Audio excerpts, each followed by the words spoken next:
and welcome back to my channel. If you don't know who I am, my name is Eleanor and I make videos talking about my life after I was diagnosed with thyroid cancer. I've been meaning to make a follow-up video to my original learning how to sing video for quite some time. Last year, last summer, I managed to film some clips documenting having speech therapy sessions and going to a vocal massage appointment. I had every intention of putting it all together into another vlog style video to document and show my process. I think in the last video I was very emotional and I found singing again to be quite traumatic. It was very hard to have something that was so joyous and something that brought me so much happiness to be kind of stripped away from me and to be so painful. I feel like I was almost in a grieving process, perhaps.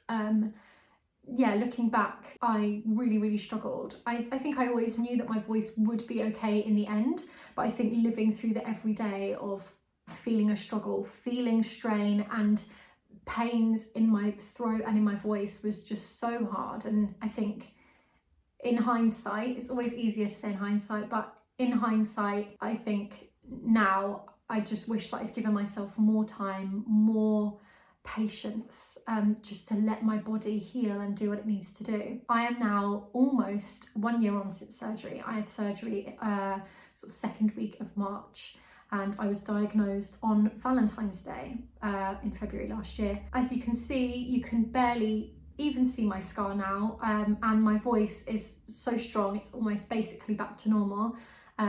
I've had to adapt my voice in some ways. I've noticed a change when I sing and I can feel that there's more space almost when I sing. I found that I can belt easier and mix clearer. I don't know if that's the right word, but I feel like I can go into my different voices easier, which is nice. I wish that last year me knew that. So I filmed some short clips trying to document the next stage of my journey. I wanted to film singing lessons and maybe film audition prep or, you know, going to an audition or maybe rehearsals leading up to a public performance. I don't know, I wasn't sure, but I just wanted it to be like a huge step forward in contrast to what the videos were before. I didn't want to continue to just make videos of me crying, being like, this is the worst ever, because there's only so much pitting you can do, and obviously I can't expect everyone to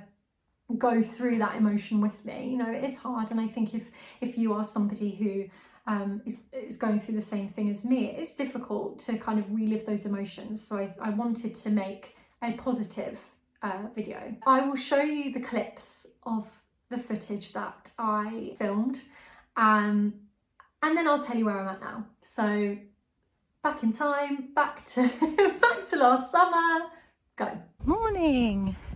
I'm just on my way to the train station because I'm going into Central for the first time. I've got a vocal massage booked in with people that are helping me with speech therapy and helping me with my voice again. So I thought I'd just bring you along with me. Feel a bit nervous, but I suppose everyone is, to get back into like the swing of things again. And I don't know, hopefully it's not too busy. It is 9:15, so I hope it's not. Well, I suppose it's a Sunday actually. I was thinking, oh no, it's rush hour, but of course it's a Sunday, so I'll be fine. Oh, okay, panic over.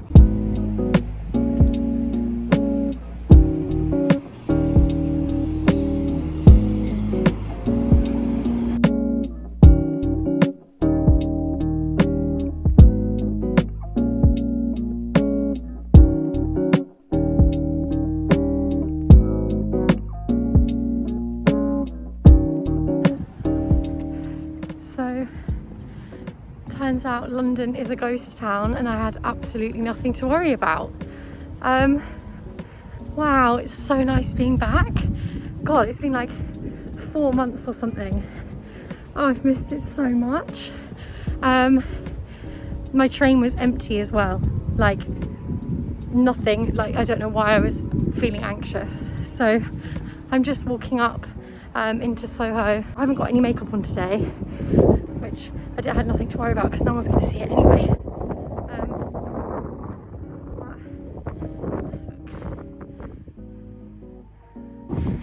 Yeah, I just decided not to wear any makeup because I thought if there's like any massaging on my face, like for jaw tension and stuff, what's the point? What if it gets all rubbed off? And then you wear a mask anyway and then it all gets smashed about. So yes, fresh faced. Oh my god, I'm so happy. This is crazy. There's no one.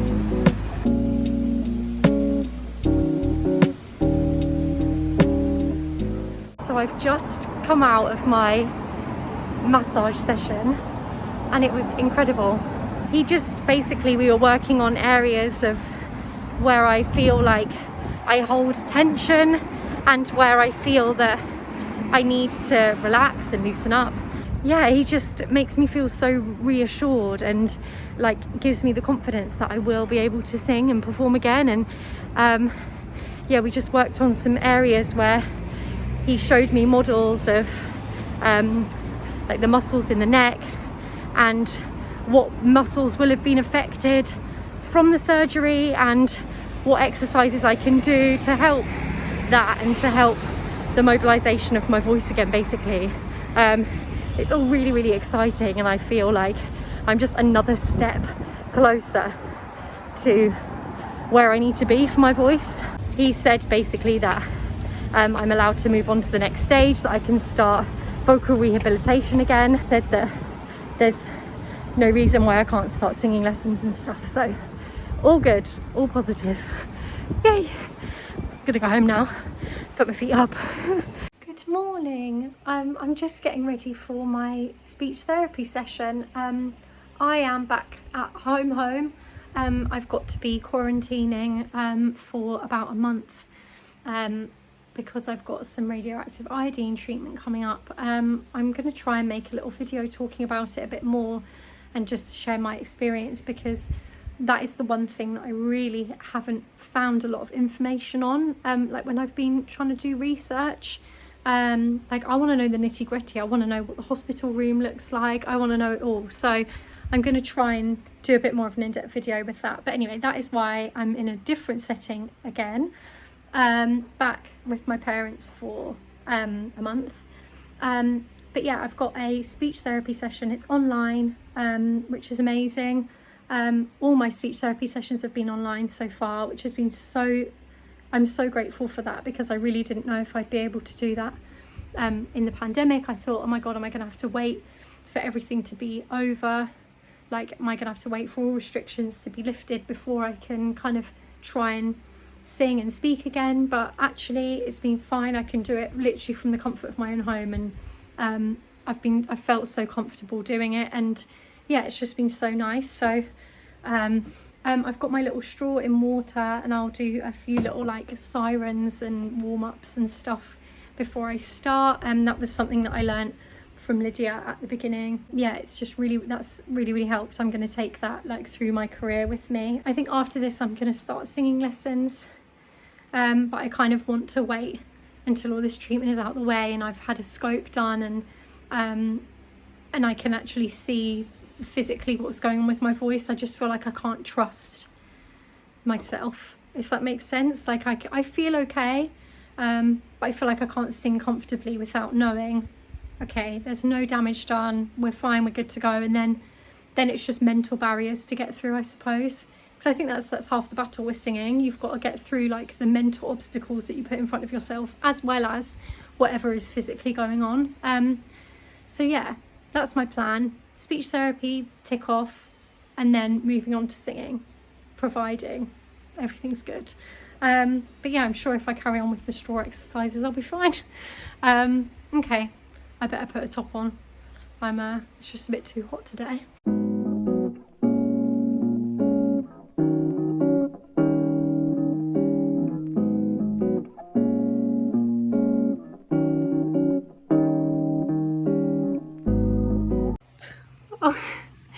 So I've just done the silliest thing. I thought that I'd be able to record and put a few clips in for you to hear what I'm up to, and I realised I recorded it all in a time lapse.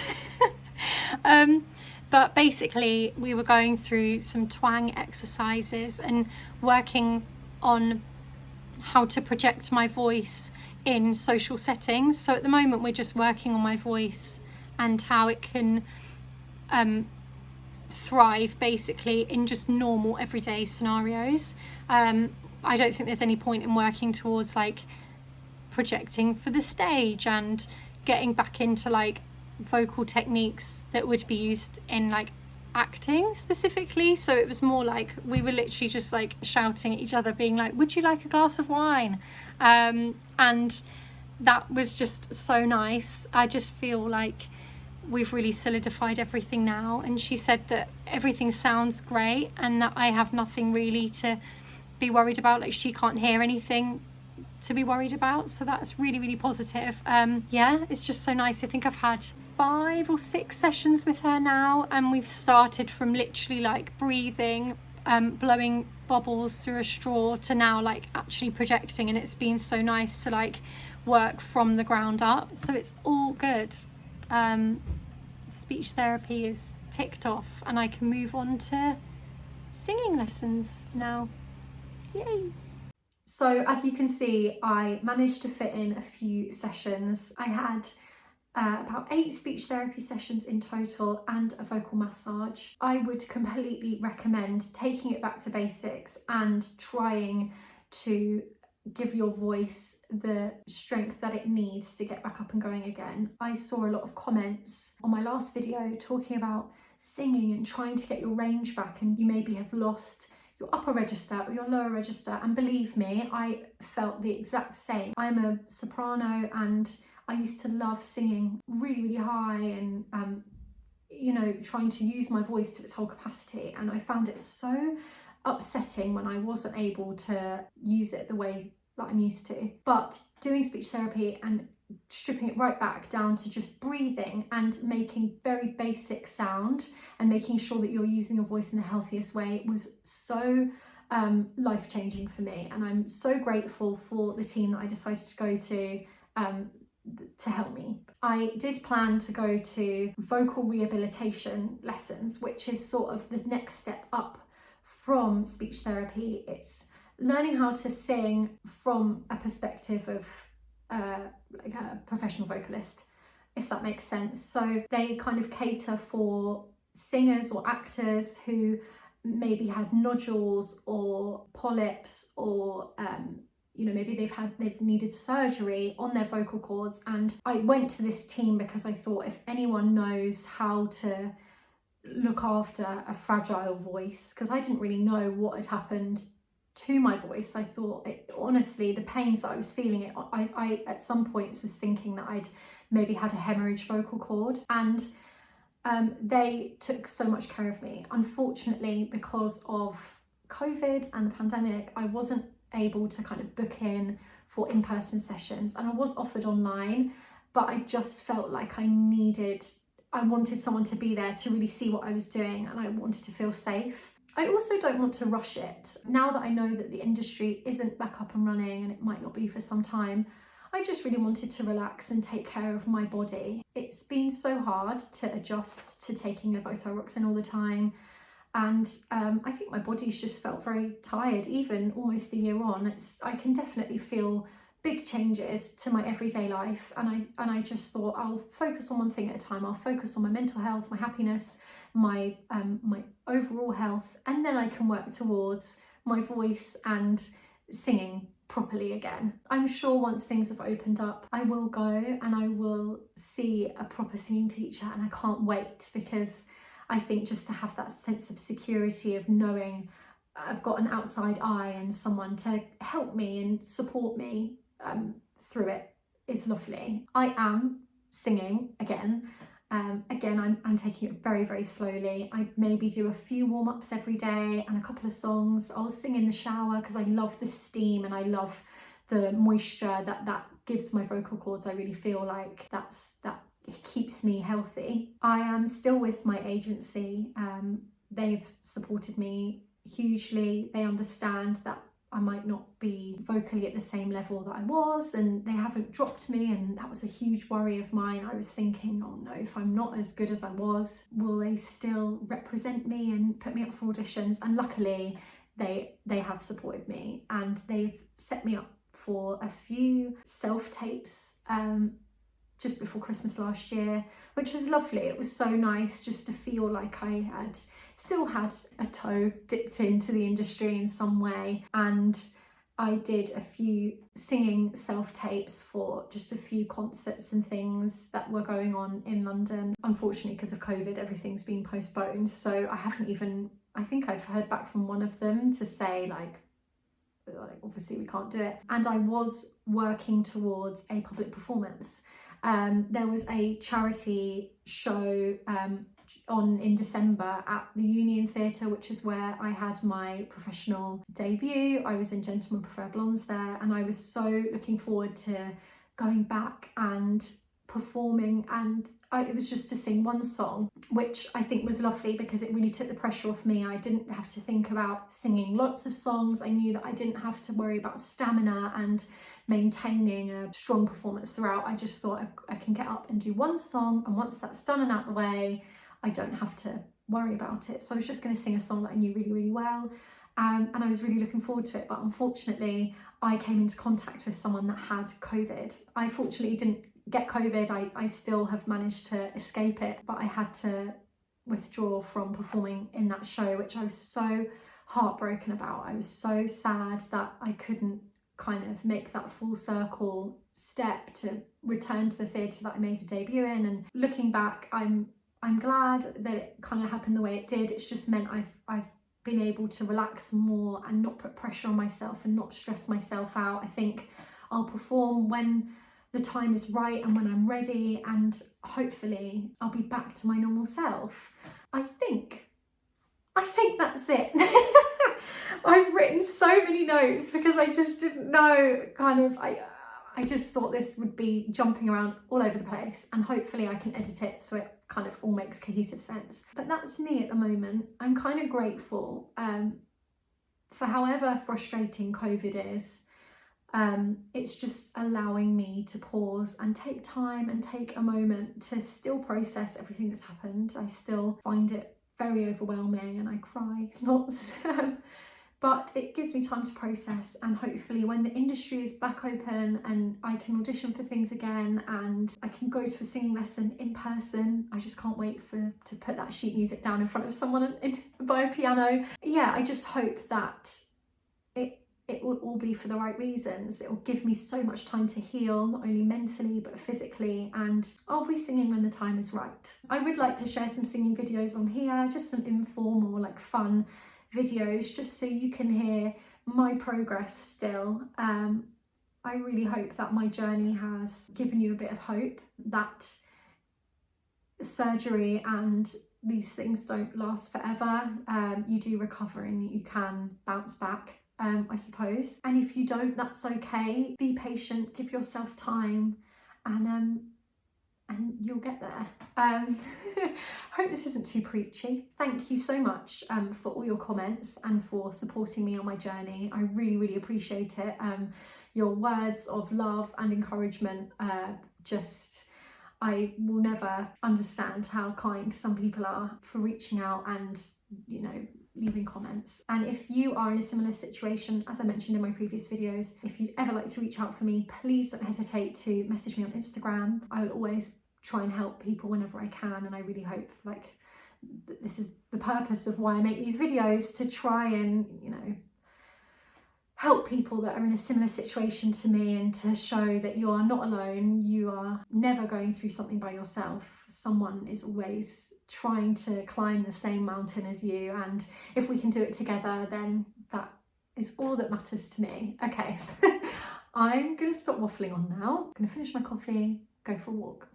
Stay safe, stay healthy and happy, and I'll speak to you soon. Bye.